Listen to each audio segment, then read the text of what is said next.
Les juges de la Chambre de la Cour pénale internationale, CPI, ont rejeté ce mercredi 13 avril 2022, les demandes de la défense de Laurent Gbagbo tendant à ce que le dossier de l'affaire soit rendu public, à la création d'une base de données publique et à l'inscription des décisions par courrier électronique au dossier Son affaire pour laquelle il a été acquitté définitivement le 31 mars 2021.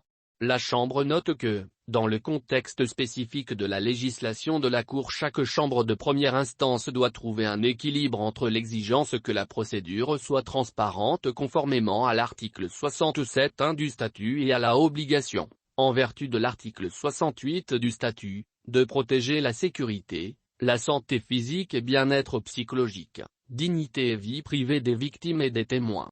À cet égard, la Chambre observe que cette dernière obligation est spécifiquement formulée comme une exception au principe de la publicité des débats prévus à l'article 67, paragraphe 1 du statut, permettant à chaque chambre de gérer la procédure comme elle l'entend. En outre, la Chambre observe que la défense n.m.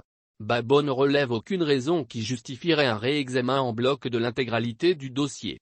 À cet égard, la Chambre convient avec l'accusation que la demande est trop vague et trop large. La Chambre observe la demande de Gbagbo est faite sans référence à aucune base statutaire ou législative et est sans précédent dans la pratique de la Cour pénale internationale. En conséquence, pour les raisons exposées ci-dessus, la Chambre conclut que la défense la demande de M. Gbagbo est sans fondement et doit être rejetée. Dans la deuxième requête, la défense n.m. Gbagbo demande que des décisions soient rendues par courriel dans le procès Gbagbo et Blé Goudé formellement inscrit au dossier de l'affaire.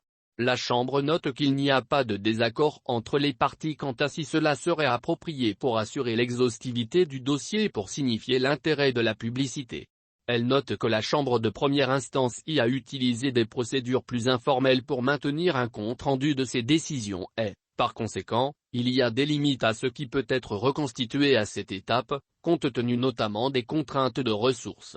La Chambre note que si la pratique consistant à placer les décisions rendues par courrier électronique dans le dossier public est préférable, il n'est pas une exigence en vertu du régime législatif de la Cour.